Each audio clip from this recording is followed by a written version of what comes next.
বন্ধুরা, আজ একটি নতুন তেল তৈরি করব। এটা হচ্ছে বিভিন্ন ধরনের ব্যথা হলে আমরা এই তেলটা ব্যবহার করব। আমাদের প্রথমে লাগছে হচ্ছে সুরেশ খাঁটি সরিষার তেল, কালো জিরা, মেথি আর রসুন। এই মাত্র এই অল্প উপকরণ দিয়েই আমরা আজকে তৈরি করে ফেলবো একটা আয়ুর্বেদিক তেল, যেটা আপনারা কোমরে, পিঠে, বিভিন্ন জায়গায় ব্যথা হলে ব্যবহার করতে পারবেন। রসুনগুলো ব্লেন্ড করে নিয়ে আসবো। এরকম হলেই হবে। ব্লেন্ড করার সময় এতে কোনো জল অ্যাড করার দরকার নেই, কারণ এর থেকে নির্যাসটা বের করলেই হচ্ছে আমার। এবার আমি মেথি আর কালো জিরাগুলো বেটে নিয়ে আসবো।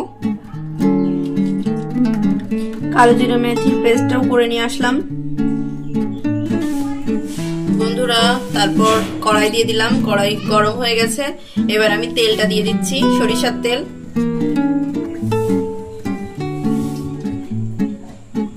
আমার এখানে 250 গ্রাম তেল আছে।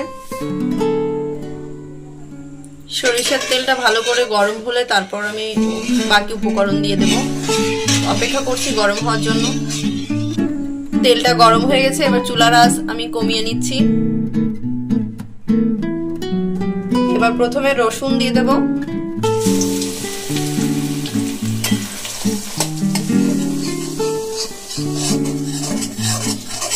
এমন উতলাবে বন্ধুরা, ভয় পাওয়ার কোনো দরকার নেই, একটু সাবধানতা অবলম্বন করতে হবে। কিছুটা পরে এরকম কমে আসলো, মনে হচ্ছিল যেন পুরো এক কড়াই তেল। এরপর আমি দিয়ে দিচ্ছি কালো জিরা মেথি পেস্টটা।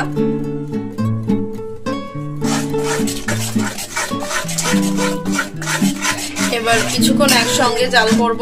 অবশ্যই জালটা আস্তে ধীরে জ্বালাবেন আপনারা বন্ধুরা। সবসময় নাড়াতে থাকবেন যাতে উপকরণগুলো পুড়ে না যায়, সেদিকে খেয়াল রাখবেন। 10 মিনিট জাল করার পর আমি চুলার আঁচ নিভিয়ে নেব।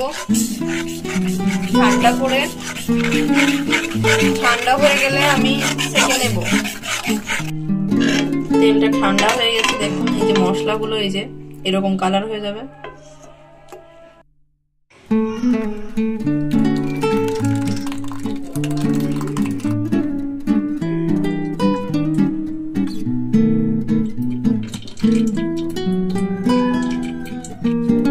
তেলটা রেডি হয়ে গেছে, এবার ব্যবহার করতে হবে।